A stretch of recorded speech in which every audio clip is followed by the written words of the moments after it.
Bismillahirrahmanirrahim. Assalamualaikum warahmatullahi wabarakatuh. Alhamdulillah. Alhamdulillahi bi ni'matihi tatimmus salihat wa bi fadlihi tatahaqqaqul ghayat wa bi taufiqihi tatanazzalul barakat. Salawatullahi rabbi wa salamuhu ala nabiyyina Muhammadin wa ala alihi wa ashabihi wa man sara ala nahjihi wa man tamassaka bi sunnatihi ila yaumiddin wa ba'd.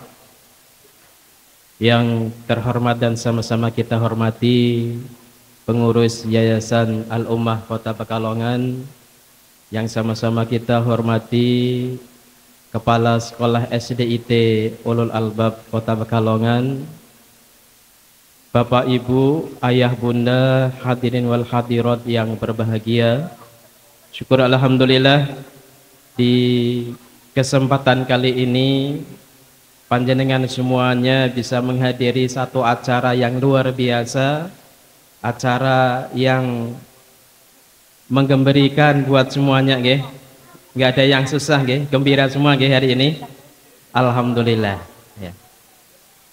Bersyukur kita pada Allah Subhanahu wa taala sampai detik ini masih melimpahkan kenikmatan-kenikmatan yang luar biasa kepada kita semuanya. Di antaranya adalah nikmat yang luar biasa itu kita semuanya diberikan amanah putra-putri kita. Ini adalah nikmat yang luar biasa dari Allah Subhanahu wa taala. Ya. Dan sekaligus juga menjadi amanah yang besar buat kita semuanya, sehingga kita semuanya orang-orang yang kemudian sukses dalam mengemban amanah, ya ini amanah putra-putri kita semuanya ini, insyaallah. Amin Allahumma amin. Salawat dan salam semoga senantiasa tercurah kepada qudwatun Nabi Allah Muhammad sallallahu alaihi wasallam, keluarganya, sahabatnya, dan semoga juga terlimpah kepada kita semuanya. Bapak Ibu yang berbahagia, dulu pada masa Khalifah Umar bin Khattab, ya, beliau pernah kedatangan seorang yang kemudian menyampaikan keluh kesah terkait dengan putranya. Datang kepada khalifah, wahai khalifah, kok anak saya ini, ya, berani durhaka kepada saya, katanya. Maka kemudian dipanggil sang anak, wahai anak, benarkah kamu kemudian durhaka kepada bapakmu? Jawab sang anak adalah, ya Amirul Mukminin, alaisa lil waladi alal walidi hukuk. Ya Amirul Mukminin, bukanlah kami ini, anak-anak ini punya hak-hak dari orang tua kami? Bala, iya, kamu punya hak atau ada kewajiban orang tua terhadap anak itu. Kalau gitu apa saja ya Amirul Mukminin hak-hak kami sebagai anak ini? Ya, sama Umar bin Khattab dijelaskan, 3 di antara yang disebutkan. Yang pertama adalah ayyuhsina ikhtiyara ummahu. Ya. Bapak itu diawali mentarbiyah anak, mendidik anak itu dengan memilih calon ibunya yang terbaik. Yang kedua ayyuhsina ismahu. Yang kedua adalah memilih nama yang terbaik, karena nama itu adalah bagian doa. Yang ketiga ayu alimahul Quran. Yang ketiga adalah mengajarkan Al-Quran. Baru 3 itu yang disampaikan oleh sahabat Umar ibn al-Khattab, Khalifah Umar ibn al-Khattab, ya, langsung seanak, cukup ya Amirul Mukminin, ya. Dari 3 itu saja saya tidak mendapatkan semuanya, ya. Konon pernikahannya walam begitu, ya. Kemudian namanya aja dipilihkan nama Ja'lan. Ja'lan itu yang artinya temperamen, gampang marah. Ngasih anak kok yang temperamen gitu ya. Kemudian Al-Quran juga dia nggak mendapatkan pendidikan Al-Quran dari orang tuanya. Maka kemudian sang ayah tadi dipanggil, ya, bahwa Anda itu ya, sudah durhaka terlebih dahulu kepada anakmu sebelum anakmu itu durhaka kepada kamu. Wah, ini kayaknya nendang banget gitu ya. Jangan-jangan kemudian permasalahan-permasalahan anak-anak hari ini yang kemudian kita hadapi itu karena peran kita, karena kesalahan kita. Nauzubillah ya.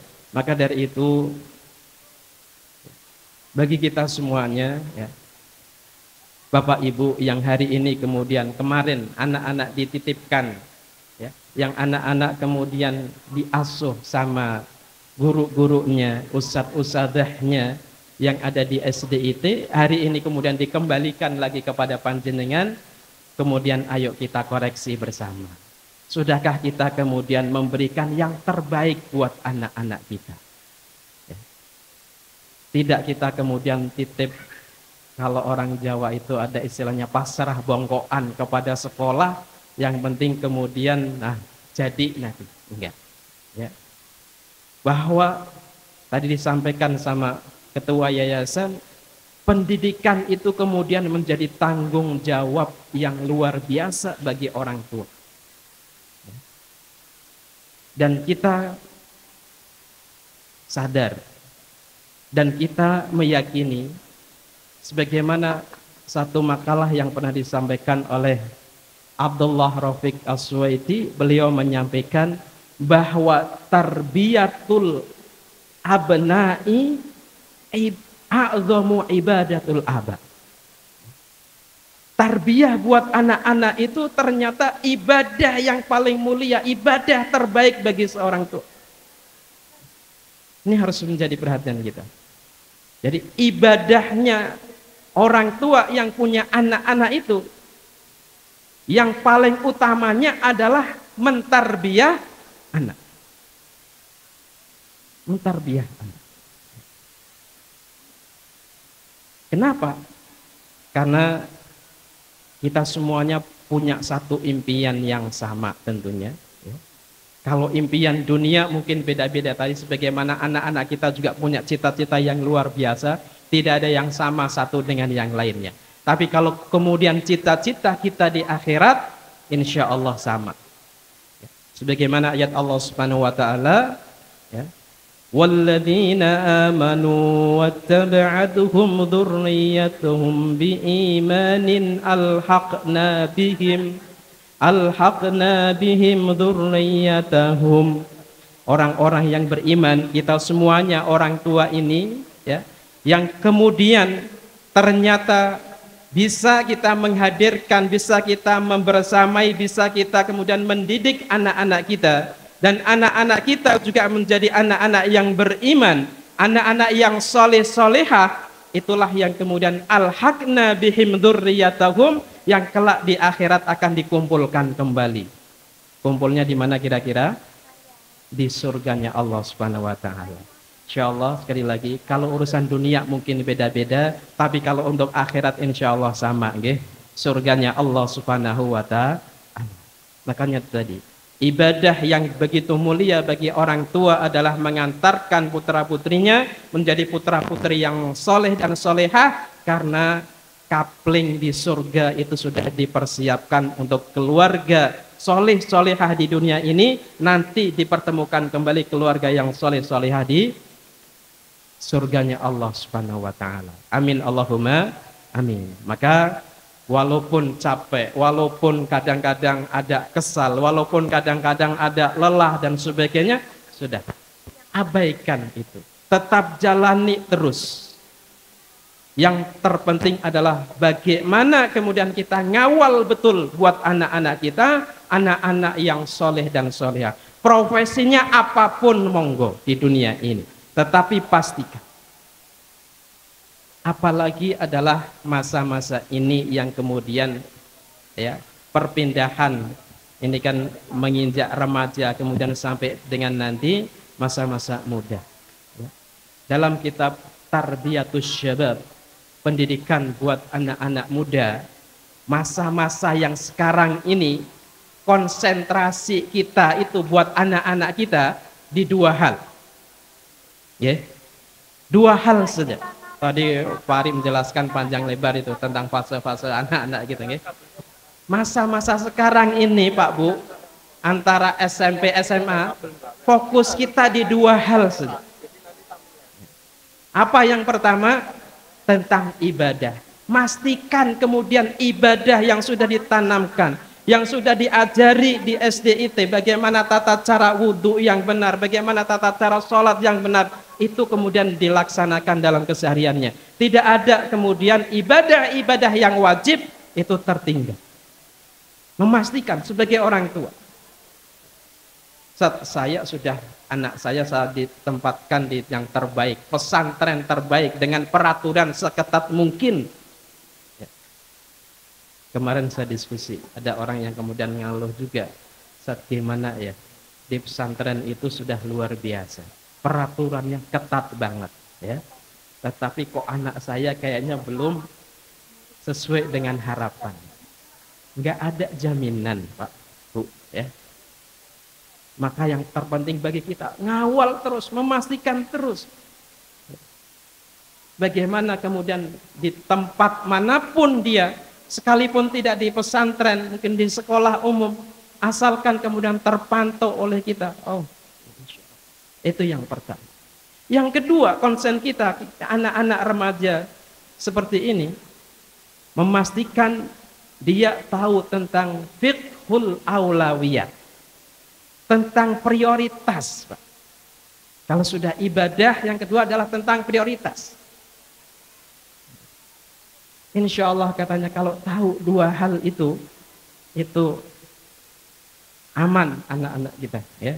Ibadahnya terjaga, yang pertama, yang kedua tahu prioritas. HP misalkan, ya. Hari ini ternyata HP itu bukan hanya sekedar selingan atau apa. Diteliti, ini jadi kebutuhan buat anak-anak kita sekarang. Tetapi kita harus tahu berapa kemudian porsinya buat anak-anak. Penelitian mengatakan paling banyak sehari adalah 2 jam. Lebih 2 jam itu sudah kelewatan. Monggo. Sehingga kemudian tahu kita, oh bolehlah main, tapi tidak sampai dengan lebih dari 2 jam. Maksimal 2 jam untuk main HP. Gitu ya. Kalaupun itu yang kemudian difasilitasi HP. Dia tahu kemudian prioritasnya. Oh, ini harusnya saya belajar apa, main, tahu. Jadi insya Allah kalau anak-anak kita itu tahu tentang prioritas, masa-masa remaja ini tahu tentang prioritas, mana yang harus saya kerjakan terlebih dahulu, mana yang kemudian ini nanti-nanti, itu yang kemudian akan mengantarkan insya Allah kesuksesan anak-anak kita. Baik, insya Allah, ya. Kalau kita kemudian bisa mengawal 2 hal itu, ya, 2 hal, minimalnya 2 hal itu terkawal betul kita, masalah ibadah-ibadahnya, masalah kemudian, ya, prioritas yang dia lakukan itu apa, ya, ini. Maka memastikan betul bahwa anak-anak kita kemudian tahu tentang apa yang harus dia kerjakan, tahu tentang kewajiban-kewajiban yang pokoknya, tahu yang inti yang harus dia kerjakan. Nah, dimanapun anak-anak kita, insya Allah kita kemudian tidak was-was lagi, karena saya sudah tahu. Baru kemudian ketika usaha kita ngawal dalam masalah ibadah, kita ngawal masalah prioritas tadi, yang ketiga kita pasrahkan, Pak Bu, kepada Allah Subhanahu wa Ta'ala. Tadi yang pertama kita sampaikan, anak itu adalah titipan dari Allah Subhanahu wa Ta'ala. Allah saja menyampaikan dalam ayatnya, innaka la tahdi man ahbabta walakinnallaha yahdi man yasha. Kamu itu nggak bisa kemudian ngasih sesuatu atau kamu tidak bisa kemudian mempengaruhi sampai tingkat dia mendapatkan hidayah. Tetapi Allah lah yang kemudian memberikan hidayah itu. Maka suhunkan kepada Allah Subhanahu wa taala. Contoh-contoh yang di dalam Al-Qur'an sangat luar biasa. Bagaimana kemudian kalau kita lihat para nabi dan rasul dalam proses mentarbiah anaknya, tidak ada yang kemudian dia berani melepaskan dengan urusan-urusan kepada Allah Subhanahu wa taala. Nabi Ibrahim misalkan ketika beliau berdoa, Rabbi habli muqimas salati wa min dzurriyyati. Ya Allah, jadikan saya orang yang kemudian mendirikan salat. Saya terlebih dahulu kan. Berarti orang tua terlebih dahulu kan. Baru kemudian wa min dzurriyyati, dan kemudian anak-anak saya. Maka kita harus, kalau dalam bahasa kitab tauhid itu ada istilahnya kamalut tadallul. Kita itu merasa orang yang begitu lemah, tidak ada daya kekuatan, tidak ada kemudian kemampuan kita tanpa campur tangan Allah Subhanahu wa taala. Maka pastikan ketika kita kemudian membersamai anak-anak kita, ketika kita kemudian mentarbiyah anak-anak kita, suhunkan betul kepada Allah Subhanahu wa taala, mintakan betul kepada Allah Subhanahu wa taala dengan doa-doa terbaik kita, agar kita kemudian dimudahkan, agar kita kemudian digampangkan dalam membersamai anak-anak kita menjadi anak-anak yang soleh dan solehah. Kalau tadi di awal ada kisahnya Umar bin Khattab, di akhir ini karena waktunya juga ada cara lain, mohon maaf nih. Ya. Di akhir ada satu kisah yang menarik ketika Umar bin Abdul Aziz, tahu nggih, termasuk ya, khalifah yang sangat luar biasa beliau. Ketika meninggalnya Umar bin Abdul Aziz, beliau itu meninggal dan kemudian anak-anaknya itu sebagian masih remaja dan ada yang terakhir itu masih dalam susuan, gitu ya. Dan anaknya banyak, 13 putranya ya. Umar bin Abdul Aziz itu meninggalkan anak 13 anak. Tetapi ketika kemudian salah seorang anak buahnya yang ketika meninggal Umar bin Abdul Aziz datang ke keluarganya, karena tahu beliau sekelas pemimpin tetapi kemudian tidak memperhatikan masalah dunia. Kekayaan itu enggak dipikirkan. Bahkan dalam riwayat disebutkan beliau meninggal hanya meninggalkan warisan harta 4 dinar, padahal punya anak 13. Makanya ya, Ahmad bin Maslamah datang, ya, beliau orang yang kaya raya, yang sebelumnya menjadi kalau bahasa kita menterinya beliau begitu ya, menyampaikan kepada keluarganya, dikumpulkannya anak-anak gitu ya. Insya Allah ada yang membackup untuk masalah pendidikan, masalah urusan belajar dan sebagainya. Ternyata jawaban dari anak-anak yang sudah besar itu adalah sangat luar biasa. Anak yang pertama menyampaikan, ya, wa ta'awanu 'alal birri wat taqwa wa la ta'awanu 'alal ismi wal uswan. Ya. Insyaallah kami yang besar-besar sudah siap untuk saling tolong menolong dalam mengurusi adik-adiknya. Ya, insyaallah cukup. Anak yang kedua menambahi lagi dengan ayatnya Allah Subhanahu wa taala, wallahu yatawallas sholihin. Allah yang kemudian akan membackup orang-orang soleh. Insya Allah kami adalah bagian orang-orang soleh yang di-backup oleh Allah Subhanahu wa taala, tanpa bantuan, tanpa merendahkan niat panjenengan semua. Jadi luar biasa. Umar bin Abdul Aziz adalah orang yang sangat luar biasa, punya perhatian yang sangat luar biasa terkait dengan pendidikan anak, terkait dengan tarbiyah anak. Ketika beliau meninggal pun ternyata hasilnya sangat-sangat mengagetkan. Walaupun ya, warisan dunianya nggak ada apa-apanya, tetapi warisan nilai-nilai yang sudah ditanamkan kepada anak-anaknya, jawaban-jawabannya adalah ayat-ayat Al-Quran semuanya yang keluar dari mulut-mulut anak-anaknya tersebut. Adem sekali. Maka Bapak Ibu, ayah bunda yang berbahagia, sekali lagi tarbiyah itu adalah madal hayah. Pendidikan buat anak itu adalah terus menerus. Tidak ada kemudian kata bosan buat kita semua.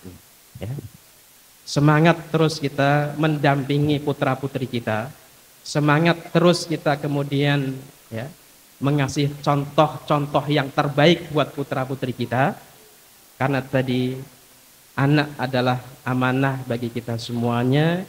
Perintahnya Allah Subhanahu wa taala, qu anfusakum wa ahlikum nar. Jaga diri kita masing-masing dan kemudian keluarga-keluarga kita dari api neraka.